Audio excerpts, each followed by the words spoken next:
सातव्या मुलीची सातवी मुलगी या मालिकेच्या आजच्या भागात आपण पाहणार आहोत.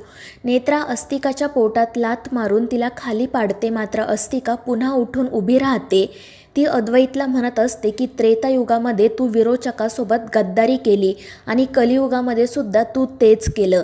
मात्र आता तुझी नेत्रा येऊ दे, नाही तर तिची त्रिनयना, आज तुला कोणीही वाचवू शकणार नाही. आणि मग ती अद्वैतवर हल्ला करते. मात्र ती अद्वैतच्या जवळ जाणार इतक्यात नेत्रा तिच्या हातात असणारा चाकू अस्तिकाच्या पोटात खुपसते. ती अस्तिकावर जोरदार हल्ला करते आणि त्यामुळे अस्तिका जागच्या जागीच थांबते. तर अद्वैत हा सगळा प्रकार बघून खूप घाबरलेला असतो. तो अस्तिकाकडे आणि नेत्राकडे बघत असतो. तर नेत्राने केलेल्या वारामुळे अस्तिका अर्धमेली होते. तिला काहीच हालचाल करता येत नाही. आणि मग त्यानंतर नेत्रा तिच्या पोटामधून तो चाकू बाहेर काढते आणि अस्तिका खाली कोसळते. क्षणात तिचा जीव जातो. तर नेत्रा त्या चाकूकडे आणि खाली पडलेल्या अस्तिकाकडे बघत असते. आणि मग त्याच वेळी अचानक सगळ्यांना कावळ्यांचा आवाज ऐकू येऊ लागतो. अद्वैत आणि बाहेर उभे असणारे सगळेजण कान दाबून घेतात. कोणालाही तो आवाज सहन होत नाही. दुसरीकडे रुपालीला सुद्धा तो आवाज येत असतो. ती खूपच घाबरून जाते. मात्र नेत्रा आणि इंद्राणीला तो आवाज काही येत नाही. इंद्राणी उलट खूप खुश असते, कारण तिला समजतं की अस्तिकाचा अंत झाला आहे. तर इकडे रुपालीचा गैरसमज होतो. तिला असं वाटतं की अद्वैत मेला आणि ती हसतच बाहेर जाण्यासाठी निघते. दुसरीकडे अद्वैत नेत्राजवळ जात म्हणतो, आपल्याला असं वाटत होतं की आपण हिला खेळवतोय, मात्र आत्तापर्यंत हीच आपल्याला खेळवत होती. पण आपण हिला मनुष्य रूपात मारलं आहे, म्हणजे ही नक्की मरेल की नाही. आणि त्यावर नेत्रा म्हणते की देवी आईच्या जे मनात असेल तेच होईल. आणि मग त्यानंतर ती तिचे डोळे बंद करून घेते. दुसरीकडे तो कावळ्यांचा आवाज अजूनही सगळ्यांना ऐकू येत असतो. सगळेजण खूप घाबरलेले असतात. पण जेव्हा त्यांचं लक्ष इंद्राणीकडे जातं तेव्हा इंद्राणी हसतच उभी असते आणि तिला बघून सगळ्यांना आश्चर्य वाटतं. तर दुसरीकडे अस्तिका तिच्या नागरूपामध्ये येत असते आणि ते बघून अद्वैत घाबरतो. तो पटकन नेत्राला हात लावतो आणि जेव्हा नेत्रा तिच्याकडे बघते तेव्हा अस्तिकाचं मनुष्य रूप जातं आणि ती नागरूपात येते. मात्र आता ती मरलेली असते. दुसरीकडे रुपाली धावतच खाली येते आणि सगळ्यांना त्या ठिकाणी बघून तर ती अजूनच खुश होते. ती हसतच म्हणत असते की बघ बिंडोक राज्याध्यक्ष, तुझा अद्वैत मेला. आणि ते ऐकून हे सगळेजण खूपच घाबरतात. तर रुपाली हसत शेखर जवळ जात म्हणते, तो मूर्ख अद्वैत लंडनमध्येच ठीक होता, उगाच इकडे आला आणि स्वतःच्या पायावर धोंडा पाडून घेतला. आणि मग त्यानंतर ती केतकीकडे जात म्हणते की काय ग बेवडे, आजपर्यंत नेत्राच्या जीवावर तुम्ही खूप उड्या मारल्या, पण बघ आज नेत्रा घरात असून सुद्धा तिच्या नवऱ्याला ती वाचवू शकली नाही. आणि मग त्यानंतर ती फाल्गुनीकडे जात तिला सुद्धा घाबरवते. सगळ्यांना खरंच असं वाटतं की अद्वैतचा मृत्यू झाला आहे, त्यामुळे ते खूपच घाबरतात. तर रुपाली हसतच म्हणत असते की जा बिंडोक राज्याध्यक्ष आणि जाऊन अंत्यसंस्कारांची तयारी कर. आणि तुला माहिती आहे ना नंतर बोंबा कशा मारतात ते, नाहीतर थांब मीच दाखवते. आणि मग ती हसतच बोंबा मारायला सुरुवात करते. त्यामुळे सगळेजण खूप चिडतात.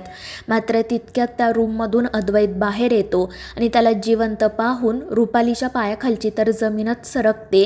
ती फक्त त्याच्याकडे बघतच राहते. तर सगळ्यांचा आनंद गगनात मावेनासा होतो. अद्वैतला सुखरूप बघून त्यांचे डोळे आनंदाश्रूंनी भरून येतात. शेखर धावतच जाऊन अद्वैतला मिठी मारतो. तो अद्वैतला विचारत असतो की तू ठीक आहेस ना. त्यावर अद्वैत हो म्हणतो आणि मग तो रागातच रुपालीकडे जातो. रुपाली खूप चिडलेली असते. आणि मग त्यानंतर केतकी अद्वैतला विचारते की नेत्रा कुठे आहे. आणि त्यावेळी रुपालीला असं वाटतं की अस्तिकाने नेत्राला मारले, त्यामुळे ती अजूनच खुश होते. पण तितक्यात इंद्राणीच्या पाठीमागून नेत्रा येते आणि नेत्राच्या हातामध्ये अस्तिका असते. आणि अस्तिकाला मृत अवस्थेत बघून रुपालीला तर मोठा धक्काच बसतो.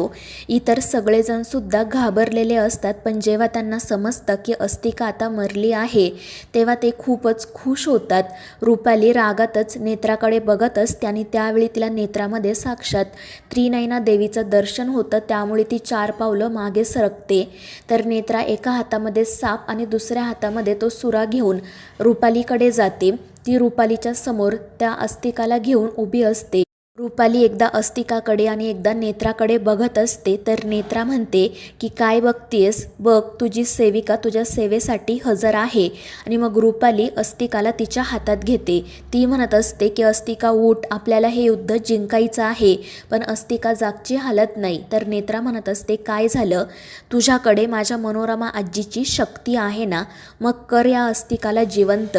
मात्र रुपालीला अस्तिकाला जिवंत करता येतच नाही आणि त्यावर नेत्रा म्हणते की माझ्या मनोरमा आजीच्या शक्तीमुळे वेदना दूर व्हायच्या, तुझ्यासारख्या राक्षसांना जीवनदान नाही मिळायचं.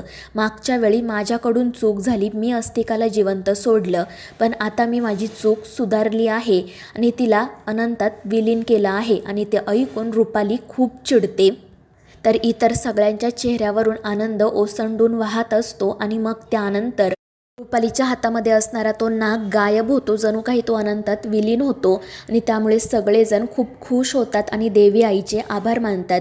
सगळ्यांच्या चेहऱ्यावरून आनंद ओसंडून वाहत असतो. रुपाली मात्र रागातच नेत्राला म्हणत असते की तुला काय वाटलं, नागाला मारलं म्हणून तू जिंकलीस का? आज ना उद्या अस्तिका मरणारच होती, पण मला आनंद आहे तिने माझ्यासाठी बलिदान दिलं. पण नागाला मारल्यामुळे तू विजयी झालीस असं समजू नको, कारण हा विरोचक अजून जिवंत आहे आणि तू मला काही करू शकणार नाही. हा विरोचक सर्वशक्तिमान आहे आणि मला कोणीही मारू शकणार नाही. आणि मग ती मोठमोठ्याने हसायला सुरुवात करते आणि मग ती रागातच अद्वैतकडे बघत म्हणते की नेत्रा, या अद्वैतला मी मारून टाकणार, तुझ्यासमोर त्याला उभाच्या उभा चिरणार आणि तू काहीच करू शकणार नाही. आणि मग ती मोठमोठ्याने हसत अचानक अद्वैतचा गळा पकडते. सगळेजण खूप घाबरलेले असतात, काय करावं ते त्यांना समजत नाही. सगळेजण रुपालीला अद्वैतपासून दूर करण्याचा प्रयत्न करत असतात. मात्र रुपाली जागची हालत नाही. ती जोरात अद्वैतचा गळा दाबते आणि अद्वैतचा श्वास कोंडला जातो. सगळेजण खूप घाबरलेले असतात. रुपाली मात्र हसतच नेत्राकडे बघत असते आणि त्यामुळे मग नेत्रा तिच्या हातात जो सुरा असतो त्या सुऱ्याने सरळ रुपालीच्या गळ्यावर वार करते. तिचा गळा चिरते आणि त्यामुळे सगळ्यांनाच धक्का बसतो. नेत्राने केलेल्या त्या वारामुळे रुपाली क्षणात खाली कोसळते.